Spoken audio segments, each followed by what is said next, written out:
This is a turbocharger from a 2014 Chevrolet Cruze 1.4 engine with 215,000 kilometers on it. It was throwing underboost codes, and here is why.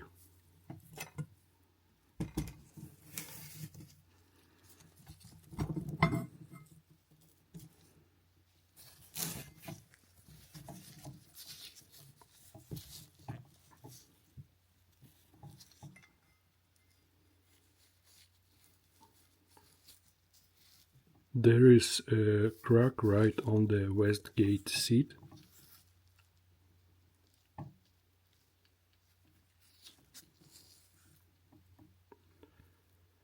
You can also see the valve wasn't set properly, which caused the exhaust gases to bypass the turbine and go straight into the exhaust pipe instead of spinning the wheel.